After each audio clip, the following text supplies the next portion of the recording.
Good morning, everyone. Today I'm going to answer the question of should you keep trying to fix your marriage? It's a question that I know so many women struggle with, not just when they're married, but when they're dating and they're going, is this a relationship that I should go forward with, or should I let it go? Is this too much work? Is it me? Is it him? You might think, oh, there's so much good in this marriage. I don't really want to throw that all out. So many years, memories, maybe he's the father of your kids, or maybe you just don't want to start over again. I'm looking at my notes over here, so if you see me glancing, that's what it is. If you're here watching, please say hi. I would love to greet you and answer any of the questions. You can drop them in the chat. So you really want to know if you're wasting your time and energy. Like here you are putting in this emotional energy, time, maybe you're reading and learning or taking therapy, and you're like, is this worth it? Is this relationship going to be worth this input? So today I'm going to talk about why it can be so difficult to shift and to improve the quality of your relationship, but then still really hard to know if you should let go or not. And I called it, should I keep trying? Because a lot of the women I speak with are not really trying to get divorced. They might be afraid they have to get divorced eventually, but they want to know if what they desire is possible. Can they have the love, the harmony, the passion that they want, or should they accept it as it is and just kind of try to get used to it? Spoiler alert, that doesn't really work, but that's sort of how a lot of women are thinking when they don't want to leave their marriage, but they're not very happy. So if you're like that, comment below, let me know what your fears are. I want to be able to answer directly what your concerns are. So I'm going to give 3 areas today that I've noticed make this question so much trickier. This is why it's not black and white. You can't just put a pro and con list. So the first one is that we want to attend to our feelings and we think, well, how do I feel? And you'll hear women say like, I just wasn't happy, or you'll say, I'm just not happy. And you think, oh my God, I'm not happy. I'm not happy. Maybe I haven't been happy for a long time. Like, is that like case closed? You shouldn't be in this marriage because I'm not happy, right? But here's the trick. Feelings are messengers, but they don't tell the whole story. They're not an indicator of everything. Because how are feelings are created? Well, your beliefs, your behaviors, your hormones, your thoughts, all those things are spun together to create your feelings. Especially your interpretations of things like, why are you disappointed? If you're believing that he behaves the way he does because he doesn't care, these interpretations can vastly change our actual emotional state. And the other part about that is when we are chronically disappointed, hurt, or let down, we go into a state of emotional shutdown, which leads to burnout. If you're in this state, you probably feel kind of foggy-brained, like you can't think as clearly as you normally do, especially about your relationship. It just feels like too much. It's just kind of like overwhelming. So that emotional state completely lacks clarity, and it also has us prone to go into a victimized mentality, or like we feel trapped. And again, we're adult women, we're powerful, we can do whatever we want.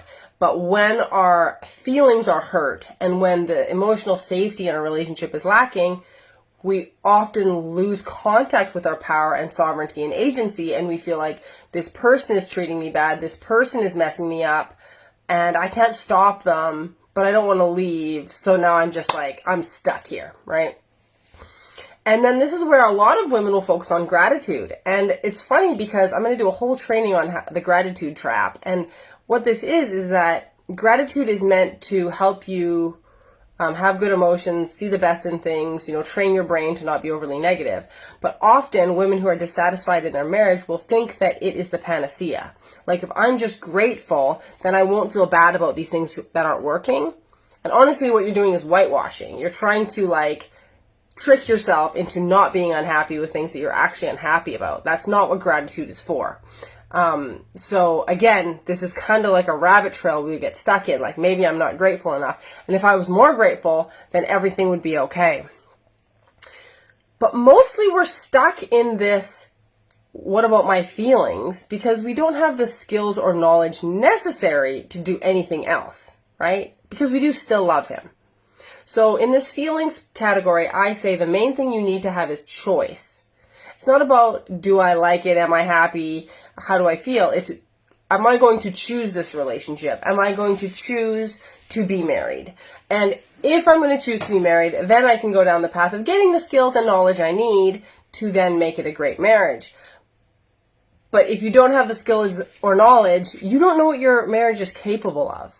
So, for example, when people come to me on their call, on their connection assessment, and I ask them about their marriage, I'll ask them all the questions. Tell me as much as you can. I'll ask clarifying questions.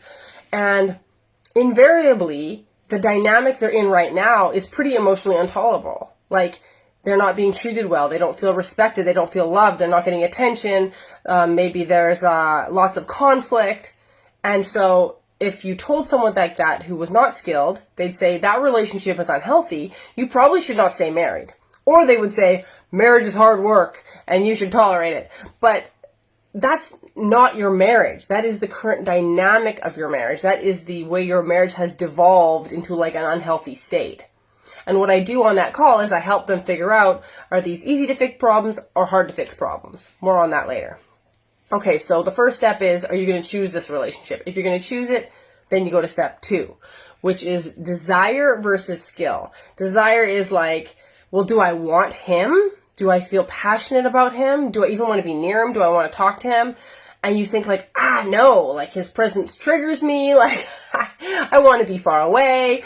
Or like, yeah, we do have some fun together, but then the things he does sometimes, he just drives me nuts. Like, I can't stand it.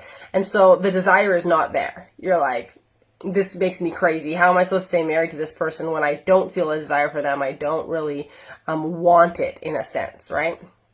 But there's that small voice going, but I don't want to get a divorce, and there's lots of great things about him, and there's all this stuff, right? So you get on this teeter-totter in your head, and you're not going anywhere. You're spinning out and wasting energy. Okay, so we don't want to put in effort to our relationship, or we don't feel desire for it because we've been frustrated and let down so many times. So we feel irritated, and we think, why should I have to try more?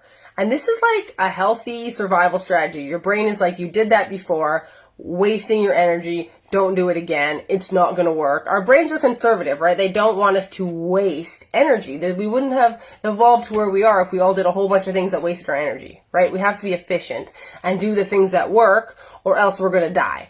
And women literally burn out and get autoimmune diseases and self-destruct in a sense because of putting out energy that is wasted. Right? Giving to emotionally abusive relationships or continuing to put themselves last. So, first things first, you don't have to do anything you don't want to do. So if you're like, no, I don't want to do that, well, don't do it, right? Because choice is your first step. You have to be like, I choose this relationship. That is your sovereignty. That is your right. Okay?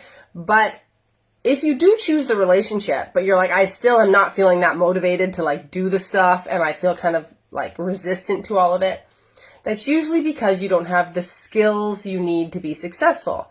It's like if you asked me to fix your car, I'd be like, I don't want to do that. Well, why? Because I don't know how. It's going to take me a really long time to figure it out, and I'll probably still make mistakes. It'll be exhausting. It seems like a waste of effort and energy, right? So, again, you have the right thought that I don't want to try if I don't believe it's going to work. That makes sense. And should you keep trying? No, you should not keep trying the same thing that didn't work. Doesn't mean you have to give up on the whole relationship, throw the whole relationship out, but you want to recognize in your life what I am doing is not working. This is a really, really critical moment. I remember having this moment where I was fighting with my husband. I was trying to get my point across. I was, please read these books. Please listen to these podcasts. I was using every tactic I could to try and hammer home to him that this was not working for me. And I kind of woke up one moment and going, Shiloh, it's not working. Like, you need a new strategy. At the time, I didn't know the new strategy, but I made a choice and I committed to finding a way. Once you make that choice and that commitment, then I'm here for the skills, because I teach the skills and the knowledge, and I can help you do things that actually work. So there are particular skills that create long-term harmony, passion, and connection. But nobody taught you these skills. Like, people don't even know they exist. The big lie, like the big naivete and just mess in our culture, is we have said that if you have the right match of two people, it's intuitive, it's instinctual, it just kind of works, you're just like a great match or whatever, right? Even in those relationships, what we don't realize is somebody in that relationship had relationship skills. Somebody did, or else it would have fallen apart regardless. Like, I'm sure you've had relationships with people who you really liked and you had all this great connection with, but it fell apart anyways. And that's because the skills were lacking. Now, I want to make something really clear. There are two kinds of relationships. There's what I call a normal relationship, which has normal problems, and then there's an emotionally abusive relationship. The skills I teach and the knowledge I give causes a positive shift in a normal relationship in under 30 days. Pretty much guaranteed. Because, again, we're all human, we all have brains, we have certain needs. Men are a little different than women, and I help you understand that. But you're going to see an improvement. If you're in an emotionally abusive relationship, it will probably expose the abuse more, which means that when you try the skills, they'll cause a negative reaction and you'll get backlash. So I'm going to continue this series, and next time I'm going to talk about the red flags. So if you're like, okay, my relationship is hard, but is it too hard? Are there things that, maybe I'm putting up with that I shouldn't? Am I being emotionally abused? Am I being controlled? Am I being manipulated? I'm going to get into that. And if you want to send me your questions or your scenarios, I would love to talk on some actual scenarios. I can keep you totally anonymous in my next live. But the short answer is most people are not in the emotionally abusive relationship. Like, that's not the majority of relationships. Yes, they exist, but the women in the relationships can't tell if they're in the abusive one or the not abusive one. And that's because the content coming you at the internet is coming from both kinds of women. The women who are in a bit abusive relationships are warning you about all these behaviors that you don't want to have. And the people who are in healthy relationships are saying, you don't got to worry about that. That's not how it is. You have to know who you're listening to and what type of relationship they're helping you with. The women I help want to stay married. They really, really want to stay married, but they want to enjoy being married, okay? So the third area that messes us up when we are trying so hard to fix our marriages is we're running on instinct instead of knowledge, instead of wisdom. So instinct is how we just naturally react to things. It feels normal. It feels natural. But it often steers us astray because our instincts are made for survival. They're not made to create long-term harmony, satisfaction, and passion with the opposite sex. Like, that's not what they're designed for, right? They're designed for survival and procreation. Once that's done, they don't really help us very much. So, for example, an instinctual situation would be your husband comes home, he was working late, you made dinner, it's cold, and maybe you're new to this relationship, so you haven't had many fights.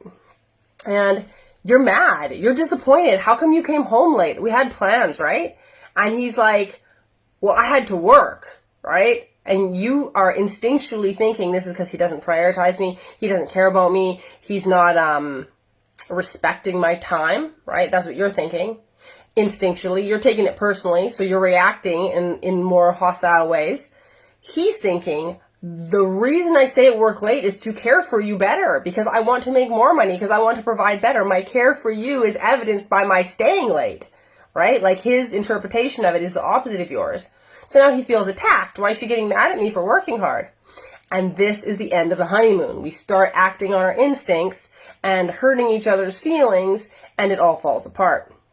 But when you have the knowledge of, again, how women typically tend to interpret things, how men tend to interpret things, what our needs are, you're able to have that instinctual reaction and go, this is not going to serve my relationship. This is not going to build the connection that I desire.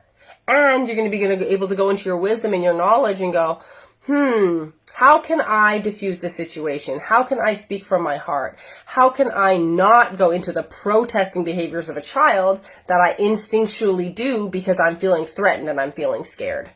So again, you cannot decide if you should keep trying in your relationship if what you are trying is based on instinct, because it's going to make it worse. And that's honestly what happens is we as women, and myself included, many of the women that I work with, we try very hard for our relationships because we prioritize love and connection. We value family. We value friends. We're like, no, I'm going to work for this relationship, which is beautiful and so honorable. but so heartbreaking when you don't have the skills and knowledge to do it effectively, because you actually will tend to make it worse with that behavior. Okay, so the main problem is that your relationship is not working for you and you don't know what to do about it.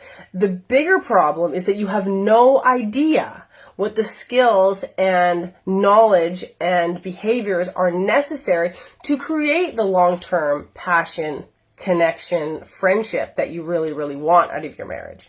So if you're like, how does this all work? Like, feel free to message me. Feel free to be like, I've got this thing going on. What do you think that is? Okay, I'm happy to answer all your questions. Okay, so let's recap from today.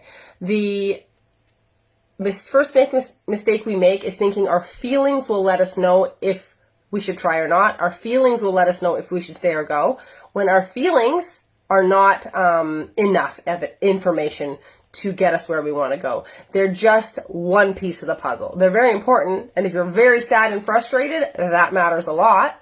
But what really will help us to get to the next stage is to make a choice about what we want. And you know what really stands out for me in this is there are women in what I would consider horrific situations in their marriage, stuff that I would not choose.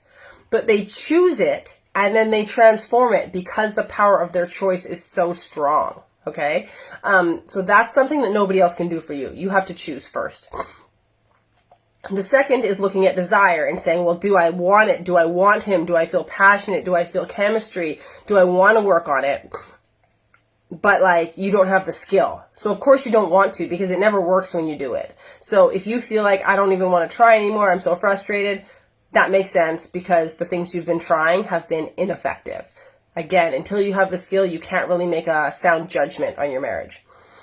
And then the third one is instinct and knowledge. And if we're running on instinct, which is what feels natural, we will be doing the things that often destroy connection.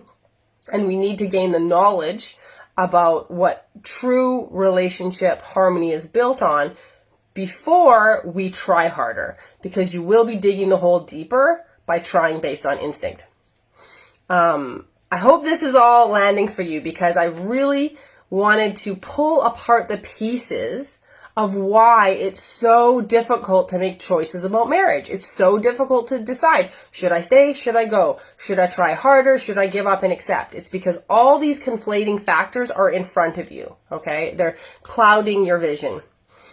All right, so if you're the kind of woman who's like, you know what, I do want to choose this. Like, I feel it in my gut. I feel it in my bones. This is like a soul-led decision I'm going to choose.